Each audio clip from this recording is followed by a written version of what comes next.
الرحمن الرحيم الحمد لله رب العالمين والصلاة والسلام على رسول الله صلى الله عليه وسلم marka hore ilaahay baa mahad leh alxamdulillah hadda saacadu waa 7 habeenimo waxaan ku sugannahay xafiiska maayirka magaalada Hargeysa Cabdikariin Axmed Mooge runtii waa dareen aad u qiimo badan oo runtii shucuurteeda iyo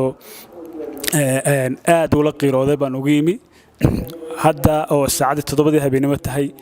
si saaka 6 subaxnimo shaqadu bilaabay ayuu la hadda ugu jiraa runtii waa ku hambalyeynaa maayirka aad iyo aad baan ilaahay uga barinay subxaanahu wa ta'aala inuu ilaahay maayir xilka ummadda u haysid ilaahay ku asturo waan ku faraxsanahay shaqada gacanta ku haysid caasimadaas oo milyan in ka badan ku nooshahay oo hawlaheedu badan yihiin baad gacanta ku haysaa wax lagu farxaa inaad naftaadii aad u hurisid waqtigaad u hurisid waad xilliga aad fadhidid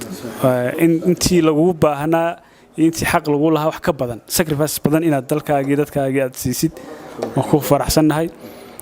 waan ku hambalyeynaa ilaahay ha ku asturo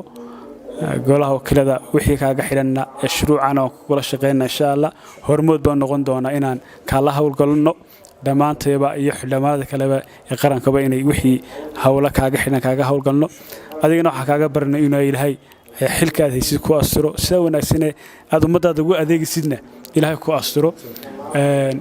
runtii ummadda mas'uuliyiinta kalena waxa la ku dayda oo wixii wanaaga waa la iska daydaa muxuu ahaaye wanaagsan maayir badan oo runtii iyaguna dadaalaya jiraan burco iyo berbere runtii adigana caasimadii ba ku dheer xilliga waxa ku fadhiisay xifeelasha la saxiixaysa mashaakilaadkeeda dhulka arrimaha amniga tabashooyinka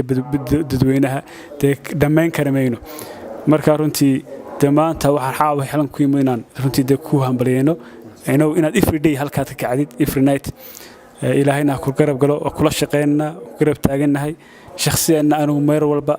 waa garab taagnaan doona hadii ilaahay naftan u simo waa ma santa jazakallahu khayr ilaahay shacabkana waxa halka ugu boorinaya caasimada Hargeysa in maayirka la shaqeeya ganacsatada iyo dhamaantood bulshaduba aad iyo aad u ma santahay jazakallahu